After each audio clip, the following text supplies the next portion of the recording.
आज मैं आपको बताऊंगा कि किसी भी काम की शुरुआत कैसे करते हैं।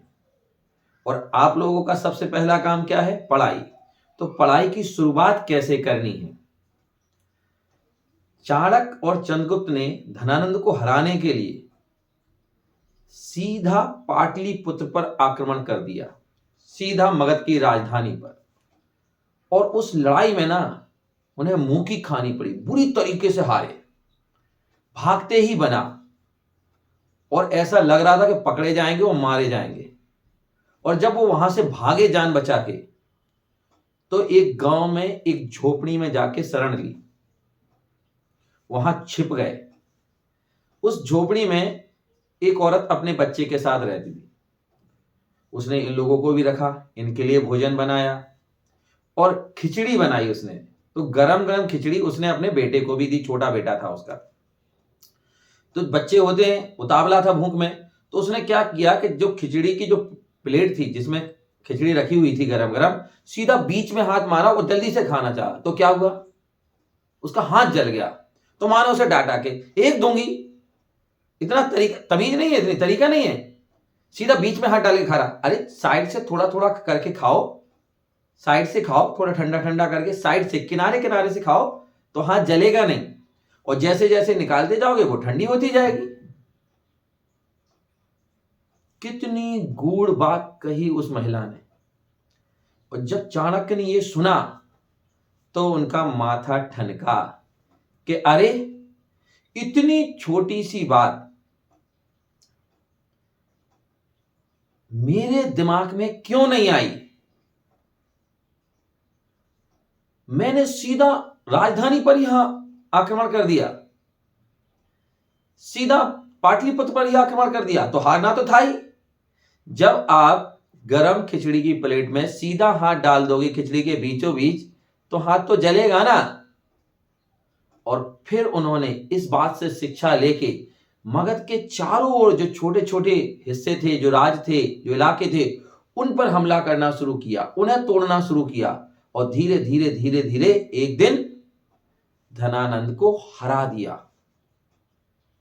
अब ये पूरी घटनाक्रम से, ये जो मैंने आपको बताया, आप कहां संबंधित हैं? देखिए, आपके एग्जाम के बस 3 महीने बचे हैं। तो अब शुरुआत कैसे करें? एकदम से अगर आप किसी भी सब्जेक्ट का बड़ा चैप्टर उठा लोगे, बीच में हाथ डाल लोगे, तो ओबियस है आपका हारना स्वाभाविक है। आपको याद नहीं होगा वो। आप 2 क्वेश्चन करोगे और जैसे पेज पलटोगे देखेगा अगर यार इतना सारा है, हिम्मत हार जाओगे, हिम्मत टूट जाएगी, हार जाओगे। तो शुरुआत करना कैसे है? हर सब्जेक्ट के उन चैप्टर्स को टिक करो जो बहुत छोटे हैं और उनसे शुरुआत करो। छोटे छोटे चैप्टर्स को कंप्लीट करो, क्योंकि सीधा अगर बड़े चैप्टर से जूझ गए तो हार निश्चित है, मनोबल गिरना है और शुरू करने से पहले ही हार हो जाएगी। जैसे मैं इंग्लिश की बात करूं तो सबसे पहले किसको किसको करना है? पोएम्स। 5 पोएम है टोटल, 6 है वैसे, उनमें से 5 ही है हमारे सिलेबस में। तो उन 5 पोएम को निपटाना शुरू करो। उनमें क्या है, क्वेश्चंस कम है, वेटेज ज्यादा है, 9 मार्क्स की आएंगी। जब वो निपट जाएं तो फिर शॉर्ट आंसर्स याद करना शुरू करो।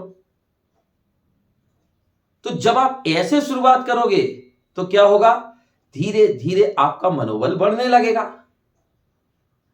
ऐसे ही दूसरे सब्जेक्ट्स में, फिजिक्स में, केमिस्ट्री में, मैथमेटिक्स में, बायो में, कॉमर्स के जो सब्जेक्ट हैं उनमें, चाहे बिजनेस हो, चाहे इकोनॉमिक्स हो, चाहे अकाउंटेंसी हो, कुछ भी हो, उन सब्जेक्ट को, उन चैप्टर्स को टिक करो, मार्क करो, पॉइंट आउट करो जो छोटे हैं, और उनसे स्टार्ट करो।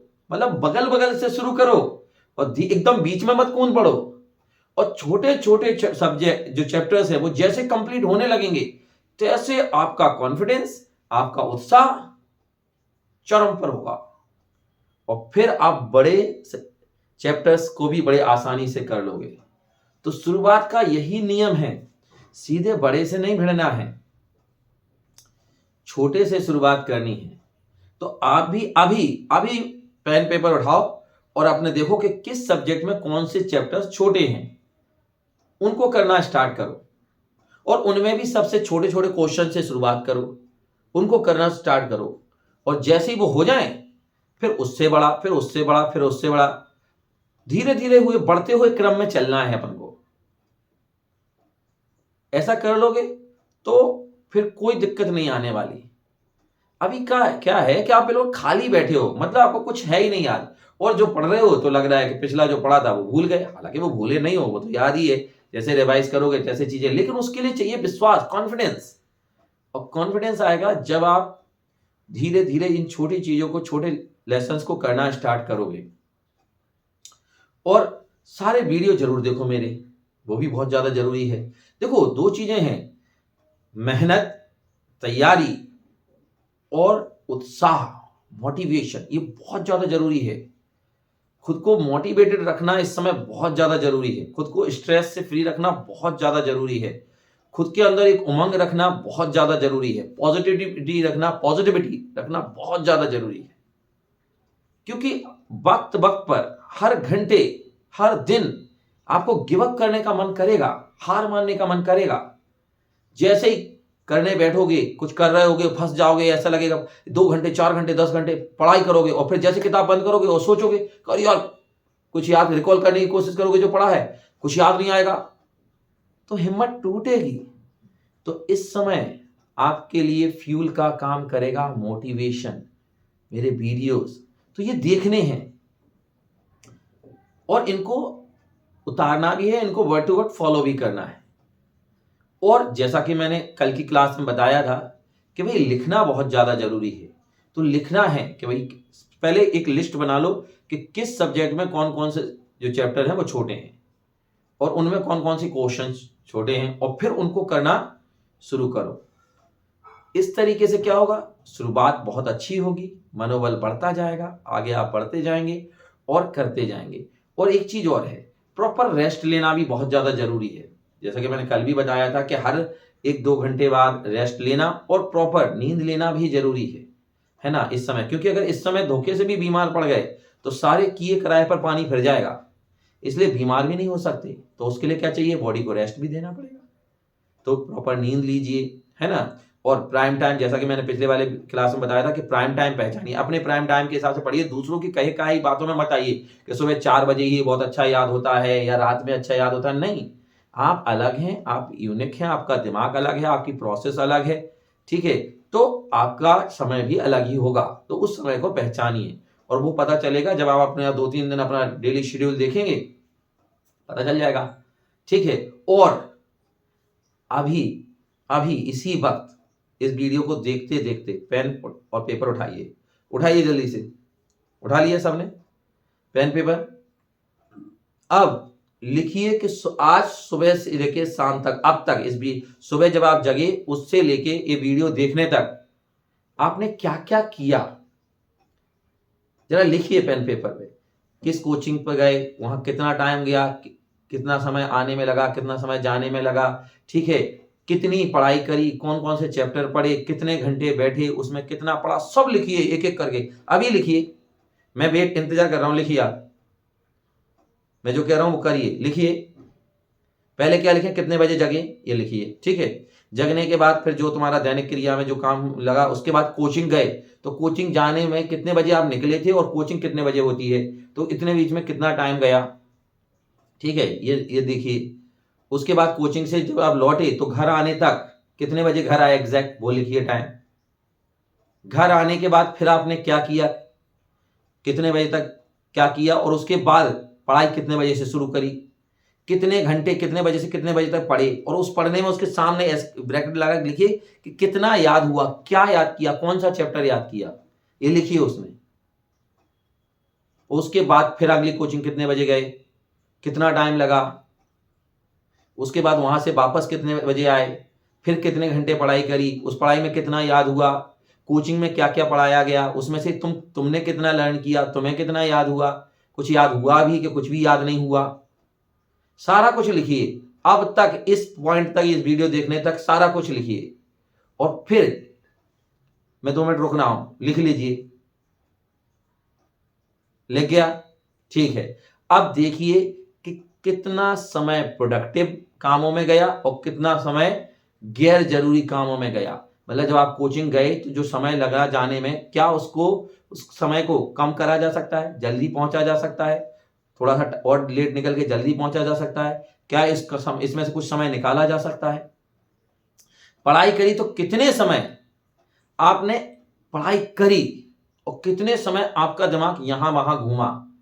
जैसे होता है ना, हम पढ़ने बैठते हैं, है ना, दो तरीके के लोग होते हैं। एक तो वो पढ़ने बैठते हैं तो उस समय पढ़ते ही हैं, और दूसरे क्या होते हैं, किताब खोली और ठीक है पढ़ते हैं, तभी अरे यार ये मोबाइल देख लिया, फिर थोड़ी देर बाद अरे यार ये बॉक्स यहाँ क्यों रखा, वहां रख दो, ये करने लगे। ऐसे 10 जगह 10 डिस्टर्ब होंगे, और इसमें क्या होगा, पढ़ाई 5 घंटे में पढ़ाई का समय 2 ही घंटे होगा, बाकी सब डिस्टर्बेंस ही होगा। और जो पढ़ रहे थे पढ़ते पढ़ते पढ़ते पढ़ते फिर दूसरा काम करने लगे, अरे उठा करते, तब तक वो जो पढ़ा था वो फिर भूल गए, फिर से पढ़ना है। तो क्या आप ऐसे पढ़ रहे हैं? पढ़ाई के बीच में ही आप कभी ये उठा के उधर रख रहे हैं, उधर उठा के रख रहे हैं, मोबाइल चेक कर रहे हैं, ये सब कर रहे हैं, क्या ऐसे पढ़ते हैं आप? ऐसे पढ़ते हैं तो आप 10 घंटे भी पढ़ लो तो कोई मतलब नहीं है। पढ़ना है तो ऐसा पढ़ना है कि एक, अगर आप मन से पढ़ोगे ना तो एक घंटे में दिमाग में धुआं छूट जाएगा दिमाग से, ऐसा लगेगा पता नहीं कितने सालों से पढ़ रहे हैं। समझ रहे ना? एग्जाम के गैप में जब पढ़ाई करते हैं ना तो उस समय कुछ सुर्त आती है, कुछ याद आता है? नहीं, ऐसा लगता है पता नहीं कितनी सदियों से पढ़ रहे हैं। लगता है कि नहीं लगता है? बस वही तरीका अपनाना है, वही तरीका अपनाना है। चाहे 1 घंटे, आधा घंटे, और अपने आप आधा घंटे छोड़ो, टाइम मत, टारगेट दो अपने आप को, टारगेट दो। ये क्वेश्चन देखा, ये क्वेश्चन पढ़ने बैठे, किताब उठाई, कॉपी उठाई, नोट्स उठाए, ये क्वेश्चन ठीक है, टिक लगाया, ये क्वेश्चन करना है बस। जब तक ये नहीं हो जाएगा तब तक और कुछ नहीं, आगे मुझे कुछ पढ़ना ही नहीं है, आगे मुझे कुछ सोचना ही नहीं है, जब तक ये नहीं। और चैलेंज करो खुद को कि यार ये टाइम दो, टाइम दो, अलार्म लगाओ कि भैया हाँ ठीक है 10 मिनट में ये क्वेश्चन होना चाहिए बस, और लग जाओ 10 मिनट पढ़ते जाओ, 10 मिनट में होना चाहिए वो। टाइम दो, खुद को टारगेट सेट करो, इतने टाइम में होना चाहिए। जितना समय कम होगा, स्पीड और हमारी जो फ्रीक्वेंसी होती है वो उतनी ज्यादा होती है, गति उतनी ज्यादा होती है। टाइम जितना कम, गति उतनी ज्यादा। तो टाइम सेट करो हर क्वेश्चन के लिए, इतने में करना है, और लग गए, और देखा क्या हो गया। टारगेट दो अपने आप को, हर 10 मिनट में टारगेट दो कि इसको 10 मिनट में करना है, और लग गए 10 मिनट में। देखा 10 मिनट हुआ कि नहीं हुआ, फिर दूसरा सेट किया, इसको 10 मिनट जैसा लग रहा है, 10-15 मिनट जो भी दिए, और फिर लग गए। टारगेट दे दे के पढ़ाई करो खुद को। देखो ऐसा लगेगा कि 1 घंटे में तुम्हें ऐसा लगेगा जाने पता नहीं कितने घंटे से पढ़ रहे हैं, और सारी चीजें याद होती जाएंगी। तो अब क्या करना है, पढ़ाई का तरीका, पढ़ने बैठे, किताब उठाई, क्वेश्चन टिक किया, देखा इतना टाइम में 10 मिनट में होना है बस। फिर उन 10 मिनट में और कुछ नहीं करना है, क्योंकि तुम्हें पता है कि 10 मिनट खत्म होने से पहले कर लेना है। और चैलेंज करना है खुद की गैरत को कि मैं इतना कमजोर नहीं हूं कि ये 10 मिनट में ना हो, करके दूंगा। खुद की गैरत को चैलेंज करो, खुद को चैलेंज करो। और अगर मान लो 10 में ज्यादा भी लग गए तो कोई बात नहीं, अगले को उसमें फिर 10 में करेंगे। ऐसे करना शुरू करो। दुनिया को चैलेंज करने की जरूरत नहीं है, खुद को चैलेंज करने की जरूरत है। तुम अगर ये कर गए ना तो एक अलग ही व्यक्ति बन के निकलोगे यार, अलग ही वर्जन आएगा तुम्हारा। किसी को समझ में नहीं आएगा कि यार कौन से पंख लग गए तुम में जो इतनी लंबी उड़ान भरने लगे हो। हर क्वेश्चन को एक टाइम अलॉट करो, और उतने टाइम में होना चाहिए हर क्वेश्चन को, फिर देखो क्या होता है। तो करना शुरू कर दें? करना है तो फिर लग जाओ, शुरू करो, और टाइप करो कि हाँ सर मैंने स्टार्ट कर दिया है, मैं इसी तरीके से पढ़ाई करूंगा। एक हर क्वेश्चन को, चाहे फिर वो फिजिक्स का डेरिवेशन हो, थ्योरी का क्वेश्चन हो, चाहे मैथमेटिक्स का कोई सम हो, चाहे इंग्लिश का क्वेश्चन हो, चाहे ग्रामर का रूल हो, टाइम अलॉट करूंगा। टाइम अलॉट करने के बाद ही उसमें लग जाऊंगा, और जितना टाइम अलॉट करूंगा उसके अंदर करके दिखाऊंगा, खुद को चैलेंज करूंगा। तो कर रहे हैं ना? ऐसे शुरू कर दीजिए पढ़ाई, देखिए क्या रिजल्ट आता है।